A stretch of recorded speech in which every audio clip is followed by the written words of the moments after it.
Hello ചങ്ങായിമാരെ, പുതിയൊരു വീഡിയോയിലേക്ക് സ്വാഗതം. ഇത് വളരെ ഇമ്പോർട്ടൻറ്റും ഇൻഫർമേറ്റീവ് ആയിട്ടുള്ള വീഡിയോ ആണ്. ദയവായി ഇത് സ്കിപ്പ് ചെയ്യരുത്. കാരണം കേരളത്തിൽ ഇന്ന് ഉള്ള 18 വയസ്സ് കഴിഞ്ഞിട്ടുള്ള ഓരോ വ്യക്തിയും അറിഞ്ഞിരിക്കേണ്ട ഒരു കാര്യമാണിത്. കാരണം അത്ര ഇമ്പോർട്ടൻ്റ് ആണ്. നിങ്ങൾ അറിഞ്ഞിട്ടുണ്ടാവും, നമ്മൾ തമിഴ്നാട്ടിൽ കൊടുത്ത പോലെ SIR by election commission of India, അതായത് സ്പെഷ്യൽ ഇൻറ്റൻസീവ് റിവിഷൻ കൊണ്ടുവരാൻ പോവാണ് നമ്മുടെ ഇലക്ഷൻ കമ്മീഷൻ ഓഫ് ഇന്ത്യ. എന്ന് വെച്ചാൽ നമ്മുടെ എക്സിസ്റ്റിംഗ് ആയിട്ടുള്ള ഇപ്പം നിലവിലുള്ള നമ്മളെ വോട്ടർ പട്ടിക മരവിപ്പിച്ചിട്ട് 2002 അവസാനമായിട്ട് കേരളത്തിൽ SIR നടപ്പാക്കിയത്. ആ 2002 വോട്ടർ പട്ടിക അടിസ്ഥാനമാക്കിയിട്ടാണ് ഇനി പുതുതായിട്ടുള്ള വോട്ടർ പട്ടിക പ്രിപ്പയർ ചെയ്യാൻ പോകുന്നത്.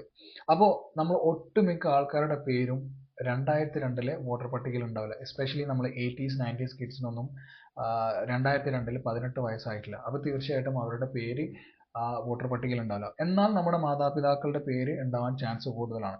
അപ്പോൾ ഞാൻ ഈ വീഡിയോ പ്രിപ്പയർ ചെയ്യുന്നത് ഇലക്ഷൻ കമ്മീഷൻ ഓഫ് ഇന്ത്യയുടെ തന്നെ ഒഫീഷ്യൽ വെബ്സൈറ്റിൽ അവർ പബ്ലിഷ് ചെയ്തിട്ടുള്ള സർക്കുലർ ബേസ്ഡ് ആണ്. ആ സർക്കുലറിൻ്റെ ലിങ്ക് ഞാൻ എൻ്റെ ഡിസ്ക്രിപ്ഷനിൽ കൊടുക്കുന്നുണ്ട്. നിങ്ങൾക്ക് അത് പോയി ഓപ്പൺ ചെയ്തിട്ട് ഇതിൻ്റെ ഫുൾ ഡീറ്റെയിൽസ്, അതായത് എൻഡ് ടു എൻഡ് ഡീറ്റെയിൽസ് അതിനകത്ത് കൊടുത്തിട്ടുണ്ട്. അപ്പോൾ അത് നിങ്ങൾക്ക് റെഫർ ചെയ്യാവുന്നതാണ്. ഇനി ഈ വാർത്ത വന്നതിന് ശേഷം സോഷ്യൽ മീഡിയയിലൊക്കെ ഒരുപാട് ആൾക്കാർ കുറച്ച് പ്രചരിപ്പിക്കുന്ന ഒരു പരിപാടി ഉണ്ടല്ലോ. നമ്മൾ എന്ത് വന്നു കഴിഞ്ഞാലും കുറച്ച് തെറ്റായിട്ട് ആൾക്കാരെ പാനിക് ആക്കാൻ വേണ്ടി പ്രചരിപ്പിക്കുന്ന ഒരു പരിപാടിയുണ്ട്. അതായത് ഇത് കൊണ്ടുവന്നിട്ടുള്ളത് ഒരു പ്രത്യേക മതവിഭാഗക്കാരെ ടാർഗറ്റ് ചെയ്തുകൊണ്ടാണ്, കുറച്ച് ആൾക്കാരെ ഈ നാട്ടിൽ നിന്ന് പുറത്താക്കാനാണ് എന്നുള്ള ഒരു വ്യാജ പ്രചാരണമൊക്കെ നടന്ന് കുറച്ച് നമ്മളെ ഫാമിലി ഗ്രൂപ്പിലും കാര്യങ്ങളൊക്കെ കുറച്ച് പാനിക് ആവുന്നുണ്ട്. അങ്ങനെ പാനിക് ആവേണ്ട ഒരു കാര്യവുമില്ല. കാരണം ഇത് നമ്മുടെ നാടാണ്. നമ്മുടെ നാട്ടിൽ നിന്ന് നമ്മളെ ഒരിക്കലും ഒരാൾക്കും പുറത്താക്കാൻ പറ്റില്ല. പ്രൊവൈഡർ നമ്മുടെ കയ്യിൽ അതിനുള്ള ഡോക്യുമെന്റ്സ് ഉണ്ടെന്നുണ്ടെങ്കിൽ, നമ്മുടെ കയ്യിൽ നമ്മുടെ ഇന്ത്യൻ സിറ്റിസൺഷിപ്പ് തെളിയിക്കുന്ന പാസ്പോർട്ട്, അല്ലെങ്കിൽ നമ്മുടെ place of birth, date of birth തെളിയിക്കുന്ന നമ്മുടെ ബർത്ത് സർട്ടിഫിക്കറ്റ്, നമ്മുടെ സ്കൂൾ 10th സർട്ടിഫിക്കറ്റ്, ഇതൊക്കെ ഉണ്ടെന്നുണ്ടെങ്കിൽ നമ്മളൊന്നും ഈ നാട്ടിൽ നിന്ന് ആർക്കും പുറത്താക്കാൻ പറ്റില്ല. അതുകൊണ്ട് ഇങ്ങനത്തെ വാർത്തകളൊക്കെ കേട്ടിട്ട് നിങ്ങൾ പേടിക്കേണ്ട ആവശ്യമില്ല. ഇനി നമുക്ക് വിഷയത്തിലേക്ക് വരാം. ഇനി ഇത് ഞാൻ പറഞ്ഞില്ലേ, ഇത് ഇന്ന് കേരളം ഉൾപ്പെടെ 12 സംസ്ഥാനങ്ങളിൽ ഇത് നടപ്പാക്കാൻ പോവാണ്. അപ്പോൾ നമ്മൾ ഓരോ വ്യക്തിയും അറിഞ്ഞിരിക്കേണ്ട കാര്യങ്ങളുണ്ട്. അത് സാധാരണക്കാരനായിട്ടുള്ള ഞാൻ എന്ത് ചെയ്യണം, എൻ്റെ പേര് അല്ലെങ്കിൽ എനിക്ക് വോട്ടവകാശം കിട്ടാൻ വേണ്ടിയിട്ട് ഞാൻ ഇനി എന്ത് ചെയ്യണം. ഇപ്പോൾ പറഞ്ഞു കഴിഞ്ഞാൽ ഇപ്പോൾ നിലവിൽ നമുക്ക് വോട്ടവകാശം ഇല്ല. അൺലെസ് ആൻഡ് അൺടിൽ നമ്മൾ പുതിയ ഇലക്ഷൻ, അതായത് നമ്മളെ വോട്ടർ പട്ടികയിലേക്ക് നമ്മളെ പേര് ചേർക്കുന്നത് വരെ നമുക്ക് വോട്ടവകാശം ഇല്ല. കാരണം നമ്മൾ വോട്ടവകാശം ഓൾറെഡി മരവിപ്പിച്ചു കഴിഞ്ഞു. അപ്പോൾ നമ്മൾ ഓരോരുത്തരും എന്തൊക്കെ കാര്യങ്ങളാണ് ചെയ്യേണ്ടത്, എന്തൊക്കെ കാര്യങ്ങൾ അറിഞ്ഞിരിക്കണം എന്നുള്ളതാണ് ഈ വീഡിയോയിൽ പറയാൻ പോകുന്നത്. അപ്പോൾ ഞാൻ ഡീറ്റെയിൽഡ് ആയിട്ട് കാര്യങ്ങൾ പറഞ്ഞുതരാം. ഇത് ഫസ്റ്റ് നമ്മൾ അറിയേണ്ടത് ഇതിൻ്റെ ഡേറ്റ്സ് ആണ്. ഓരോരോ ഘട്ടം ഘട്ടമായിട്ടാണ് ഇത് നടപ്പാക്കാൻ പോകുന്നത്. അപ്പോൾ ഈ സ്ക്രീനിൽ കാണുന്നതാണ് ഇതിൻ്റെ ഓരോ ഘട്ടങ്ങൾ. ട്രെയിനിങ്, അതായത് BLO ഓഫീസേഴ്സ്, അതായത് ബൂത്ത് ലെവൽ ഓഫീസേഴ്സ് ഉണ്ട്, അവരാണ് ഇത് കൈകാര്യം ചെയ്യുന്നത്. അവർക്ക് കൊടുക്കേണ്ട ട്രെയിനിങ്, പിന്നെ ഹൗസ് ടു ഹൗസ് എനോമറേഷൻ, അത് ഓരോരോ വീട്ടിൽ പോയിട്ട് കണക്കെടുപ്പ് നടത്തുന്നത്, അങ്ങനെ കുറേ സ്റ്റേജസ് ഉണ്ട്. നമുക്ക് ഏറ്റവും കൂടുതൽ ഇമ്പോർട്ടൻ്റ് ആയിട്ട് വരാൻ പോകുന്ന സ്റ്റേജ് എന്ന് പറഞ്ഞാൽ ഇതിൻ്റെ സെക്കൻഡ് സ്റ്റേജ് ആണ്. അത് ഹൗസ് ടു ഹൗസ് എന്യൂമറേഷൻ, അതായത് വീട് വീടാന്തരം BLO ഓഫീസേഴ്സ് പോയിട്ട് അതിൻ്റെ കണക്കെടുപ്പ് നടത്തും. ആ സ്റ്റേജിലാണ് നമ്മൾ നമ്മുടെ ഡോക്യുമെന്റ്സും കാര്യങ്ങളൊക്കെ റെഡിയാക്കി വെക്കേണ്ട ഒരു കാര്യം. ഇനി ഇതിൽ ചെയ്യേണ്ട കാര്യങ്ങൾ ഞാൻ സ്റ്റെപ്പ് ബൈ സ്റ്റെപ്പ് പറഞ്ഞുതരാം. അപ്പോൾ നിങ്ങൾക്ക് ഈസി ആയിരിക്കും. ഇനി ഫസ്റ്റ് ചെയ്യേണ്ട കാര്യം എന്താണെന്ന് വെച്ച് കഴിഞ്ഞാൽ, ഞാൻ നേരത്തെ പറഞ്ഞല്ലോ, ഇപ്പോൾ എക്സിസ്റ്റിംഗ് ആയിട്ടുള്ള നമ്മുടെ വോട്ടേഴ്സ് ലിസ്റ്റ് മരവിപ്പിച്ചു. 2002 വോട്ടേഴ്സ് ലിസ്റ്റ് അടിസ്ഥാനമാക്കിയിട്ടാണ് ഇനി കാര്യങ്ങളൊക്കെ ചെയ്യുന്നത്.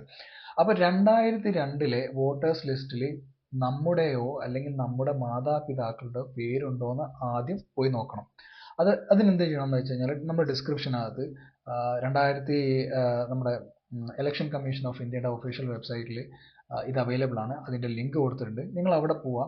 എന്നിട്ട് ആ വെബ്സൈറ്റിനകത്ത് നമ്മുടെ സംസ്ഥാനം, അതായത് കേരളം സെലക്ട് ചെയ്യുക. നിങ്ങളുടെ ഏതാണോ ജില്ല, ആ ജില്ല സെലക്ട് ചെയ്യുക. പിന്നെ നിങ്ങളുടെ മണ്ഡലം ഏതാണ്, നിങ്ങളുടെ മണ്ഡലം എന്നുള്ളത് സെലക്ട് ചെയ്യുക. പിന്നെ നിങ്ങളുടെ പോളിംഗ് ബൂത്ത്, ആ പോളിംഗ് ബൂത്തും സെലക്ട് ചെയ്ത് കഴിഞ്ഞാൽ അതിനകത്തൊരു PDF ഡോക്യുമെൻ്റ് കാണാൻ പറ്റും. ആ PDF ഡോക്യുമെൻ്റ് നിങ്ങൾക്ക് ഡൗൺലോഡ് ചെയ്യാം. ഡൗൺലോഡ് ചെയ്തിട്ട് അതിനകത്ത് നിങ്ങളുടെയോ നിങ്ങളുടെ മാതാപിതാക്കളുടെ പേരുണ്ടോ നോക്കാം. അങ്ങനെ ഉണ്ട് എന്നുണ്ടെങ്കിൽ കാര്യങ്ങൾ കുറച്ചും കൂടി എളുപ്പമാണ്. ഓക്കെ, ഈ ഡിക്ലറേഷൻ ഫോം മാത്രം ഫില്ല് ചെയ്താൽ മതി. നിങ്ങൾ ഡോക്യുമെന്റ്സും കാര്യങ്ങളൊന്നും നിങ്ങൾ അഡീഷണൽ ആയിട്ട് വെക്കേണ്ട ആവശ്യമില്ല. അതിനകത്ത് നിങ്ങളുടെയോ അല്ലെങ്കിൽ നിങ്ങളുടെ മാതാപിതാക്കളുടെയോ പേര് ആ 2002 വോട്ടർ പട്ടികയിൽ ഇല്ല എന്നുണ്ടെങ്കിൽ 3 കാറ്റഗറി ആയിട്ട് ഈ ആൾക്കാരെ തിരിച്ചിട്ടുണ്ട്. ഓക്കെ, അപ്പോൾ അതിന്റെ ഡീറ്റെയിൽസ് ഞാൻ സ്ക്രീനിൽ കൊടുക്കുന്നുണ്ട്. കാരണം ഞാൻ പറഞ്ഞു കഴിഞ്ഞാൽ നിങ്ങൾക്ക് എത്രത്തോളം നിൽക്കുന്നതല്ല. അപ്പോൾ സ്ക്രീനിൽ കാണുന്ന പോലെ ജൂലൈ 1, 1987 മുമ്പ് ജനിച്ച ആൾക്കാരാണെന്നുണ്ടെങ്കിൽ അവരെന്താ ചെയ്യേണ്ടതെന്ന് വെച്ച് കഴിഞ്ഞാൽ അവരുടെ പ്ലേസ് ഓഫ് ബർത്തും ഡേറ്റ് ഓഫ് ബർത്തും പ്രൂവ് ചെയ്യുന്ന ഒരു ഡോക്യുമെന്റ് കൂടി ഈ ഫോമിന്റെ കൂടെ വെക്കണം. അതായത് നിങ്ങളുടെ ബർത്ത് സർട്ടിഫിക്കറ്റോ പാസ്പോർട്ടോ അല്ലെങ്കിൽ നമ്മുടെ SSLC സർട്ടിഫിക്കറ്റോ അങ്ങനെ എന്തെങ്കിലും ഒരു സർട്ടിഫിക്കറ്റ് ഇതിന്റെ കൂടെ അറ്റാച്ച് ചെയ്ത് വെച്ചാൽ മതി. ഇനി രണ്ടാമത്തെ കാറ്റഗറി എന്ന് പറയുന്നത് ജൂലൈ 1, 1987 ഡിസംബർ 2, 2004 ഇടയിൽ ജനിച്ച ആൾക്കാരാണെന്നുണ്ടെങ്കിൽ അവരെന്താ ചെയ്യേണ്ടതെന്ന് വെച്ച് കഴിഞ്ഞാൽ അവർക്ക് 2 ഡോക്യുമെന്റ് കൂടെ സബ്മിറ്റ് ചെയ്യണം. ഒന്ന് നേരത്തെ പറഞ്ഞ പോലെ അവരുടെ പ്ലേസ് ഓഫ് ബർത്തും ഡേറ്റ് ഓഫ് ബർത്തും പ്രൂവ് ചെയ്യുന്ന ഒരു ഡോക്യുമെന്റ്.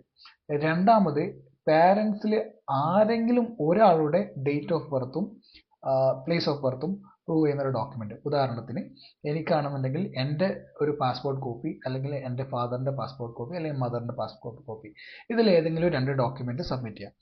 ഇനി പറയുന്ന കാറ്റഗറിയാണ് ഡിസംബർ 2, 2004 ശേഷം ജനിച്ച ആൾക്കാരാണെന്നുണ്ടെങ്കിൽ ഇവർക്ക് 3 ഡോക്യുമെന്റ് വേണം. ഒന്ന് അവരുടെ സ്വന്തം place of birth date of birth prove ചെയ്യുന്ന ഡോക്യുമെന്റ്, ഫാദറിന്റെ അതായത് അച്ഛൻ്റെ ഡേറ്റ് ഓഫ് ബർത്തും പ്ലേസ് ഓഫ് ബർത്തും പ്രൂവ് ചെയ്യുന്ന ഡോക്യുമെന്റ്, അതുപോലെ മദറിന്റെ പ്ലേസ് ഓഫ് ബർത്തും ഡേറ്റ് ഓഫ് ബർത്തും പ്രൂവ് ചെയ്യുന്ന ഡോക്യുമെന്റ്.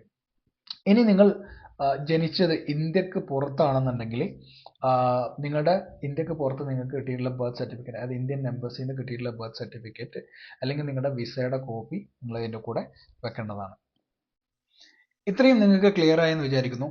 ഇനി എന്താ പറയുക, ഈ BLO അക്സെപ്റ്റ് ചെയ്യുന്ന ഡോക്യുമെന്റ്സിന്റെ ഒരു ലിസ്റ്റ് ഞാനിവിടെ കൊടുത്തിട്ടുണ്ട്. ഒരു 12 ഡോക്യുമെന്റ്സ് വരും അവർ അക്സെപ്റ്റ് ചെയ്യുന്നതാണ് പറയുന്നത് ആ ഫോമിനകത്ത്. അതിന്റെ ഏകദേശം ഒരു ലിസ്റ്റ് ഞാൻ ഇവിടെ കൊടുത്തിട്ടുണ്ട്. ബർത്ത് സർട്ടിഫിക്കറ്റ്, പാസ്പോർട്ട്, നമ്മളെ എഡ്യൂക്കേഷൻ സർട്ടിഫിക്കറ്റ്, ഏതെങ്കിലും ഗവൺമെന്റ് ID, പെൻഷൻ കാർഡ്, അങ്ങനത്തെ പോലത്തെ ഡോക്യുമെന്റ്സിന്റെ ഒക്കെ ഉണ്ടെങ്കിൽ അത് അവരെ അക്സെപ്റ്റ് ചെയ്യും. ഡിസംബർ 9 ഒരു കരട് ഇലക്ട്രൽ റോൾ പ്രിപ്പറേഷൻ ചെയ്യുന്നുണ്ട്. അതായത് കരട് വോട്ടർ പട്ടിക പ്രിപ്പയർ ചെയ്യുന്നുണ്ട്. അത് നമുക്ക് ഓൺലൈനിലൂടെ ഞാൻ ഇവിടെ ഡിസ്ക്രിപ്ഷനിൽ കൊടുത്തിട്ടുള്ള വെബ്സൈറ്റിൽ അവൈലബിൾ ആയിരിക്കും.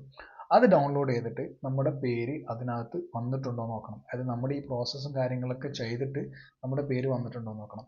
നമ്മുടെ പേര് വന്നിട്ടുണ്ടെങ്കിൽ നമ്മുടെ പേരിൻ്റെ സ്പെല്ലിങ് ബാക്കിയുള്ള ഡീറ്റെയിൽസും കാര്യങ്ങളൊക്കെ കറക്റ്റ് ആണോ നോക്കണം. അത് കറക്റ്റ് അല്ല എന്നുണ്ടെങ്കിൽ നമ്മൾ BLO ഓഫീസിൻ്റെ അടുത്ത് പോയിട്ട് അത് കറക്റ്റ് ചെയ്യാനുള്ള കാര്യങ്ങൾ ചെയ്യണം.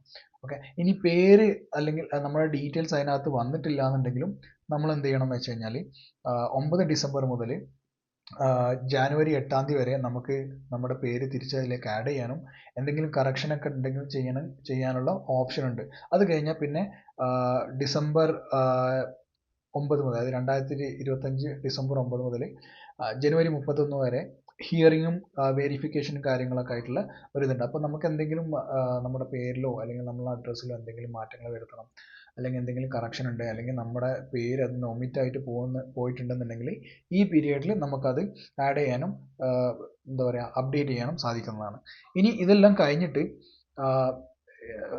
പിന്നെ ഫെബ്രുവരി 2026 ഫൈനൽ ലിസ്റ്റ് പുറപ്പെടുവിക്കുന്നത്. അത് ഫൈനൽ ലിസ്റ്റ് വോട്ടർ പട്ടിക ഫെബ്രുവരി 2026 വരും. അതിനകത്ത് തീർച്ചയായിട്ടും നമ്മുടെ പേര് വിവരങ്ങൾ ഉണ്ടായിക്കണം. പിന്നെ കൂടുതൽ വിവരങ്ങൾ നമ്മൾ വീട്ടിലേക്ക് എന്താ പറയുക BLO ഓഫീസേഴ്സ് വരുമ്പോൾ നമുക്ക് അവരോട് ചോദിച്ച് മനസ്സിലാക്കുന്നതാണ്. അപ്പോൾ ഇത്രയും കാര്യങ്ങളൊക്കെയാണ് നമ്മൾ അറിഞ്ഞിരിക്കേണ്ടത്. ഡോക്യുമെന്റ്സും കാര്യങ്ങളൊക്കെ എല്ലാവരും റെഡിയാക്കി വെക്കുക.